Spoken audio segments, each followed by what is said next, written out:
नमस्कार मित्रों, कश्यप अध्ययन केंद्र में आपका स्वागत है। मैं पिंकी। अब तक हमने अलंकार के अंतर्गत अलंकार का परिचय पूरी तरह से समझ लिया है।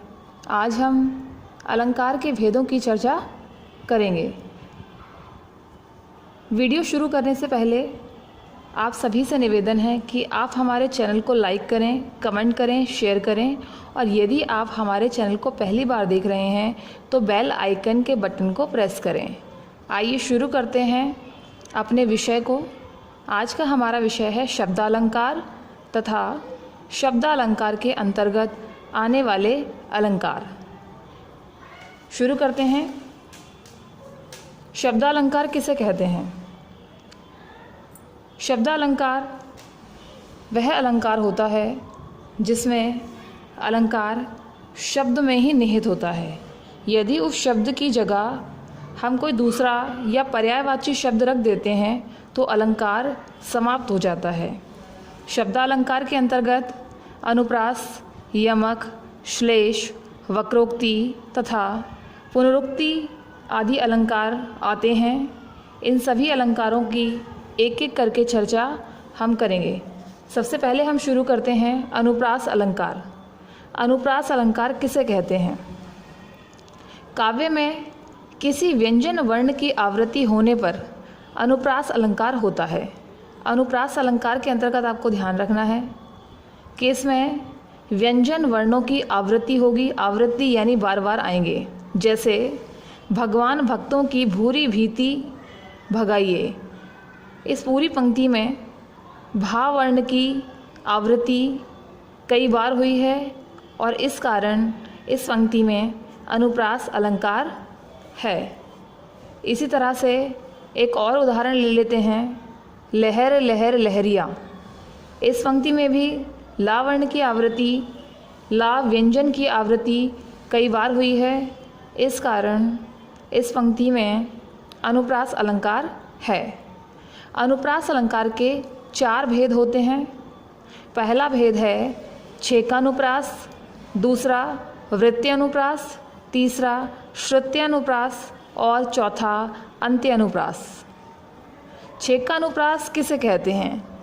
जहाँ वर्णों की आवृत्ति 2 बार होती है। ध्यान रहे, जहाँ पर एक ही वर्ण की आवृत्ति 2 बार होगी, सिर्फ 2 बार अगर वर्ण की आवृत्ति हुई है तो वहाँ पर छेकानुप्रास अलंकार होगा। एक उदाहरण लेते हैं छेकानुप्रास का।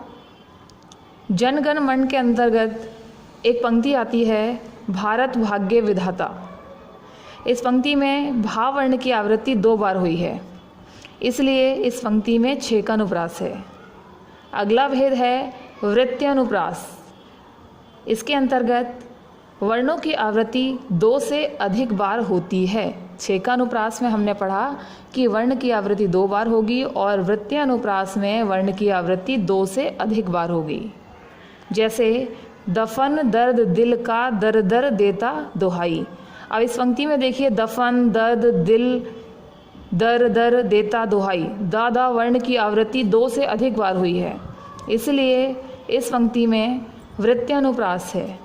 अगला भेद है श्रुत्यानुप्रास, जहाँ एक ही वाग्यंत्र से उच्चारित वर्णों की आवृत्ति होती है। श्रुत्यानुप्रास के अंतर्गत आपको ध्यान रखना है कि जिन वर्णों की हम आवृत्ति करेंगे या हम कह सकते हैं जिन वर्णों का हम जो उच्चारण करेंगे तो वो वर्ण एक ही हम कह सकते हैं हमारे स्वर यंत्र से निकलेगा।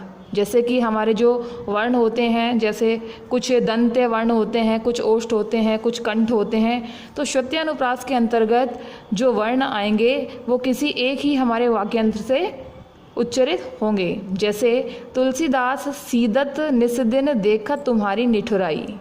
अब इस पंक्ति में ध्यान से देखिए, ता दा ना आदि वर्ण एक ही वाग्यंत्र यानी कि दंत से उच्चारित होते हैं। ये सारे जो ता दा ना वर्ण है ये दंत वर्ण हैं और एक ही यानी दंत से ही उच्चारित हो रहे हैं। और श्रुत्यानुप्रास में भी क्या होता है कि एक ही वाग्यंत्र से उच्चारित होने वाले वर्णों की आवृत्ति होती है। अगला भेद है अंत्यानुप्रास। अंत्यानुप्रास के अंतर्गत आपको ध्यान रखना है कि जहाँ शब्दों के अंतिम वर्णों में आवृत्ति दिखाई देती है, अब तक हमने देखा कि हम शब्दों के प्रारंभिक वर्णों को ले रहे थे, लेकिन अंत्य अनुप्रास का मतलब ये है कि अनुप्रास जो है वो शब्द के अंत में होगा। तो यानी अंतिम जो वर्ण है वो क्या होंगे, समान होंगे, एक जैसे। जैसे बिहारी की एक पंक्ति मैं आपको लिख करके दिखा रही हूँ, कहत नटत रीजत खिजत मिलत खिलत लज्जियात। अब इन सारे शब्दों में शब्द के अंत में ता वर्ण की आवृत्ति हो रही है। कहत नटत रीझत खिजत मिलत खिलत लज्जियात, ता वर्ण है, इसीलिए यहाँ पर क्या है, अंत्य अनुप्रास, यानी कि जो अनुप्रास है वो शब्द के अंत में है।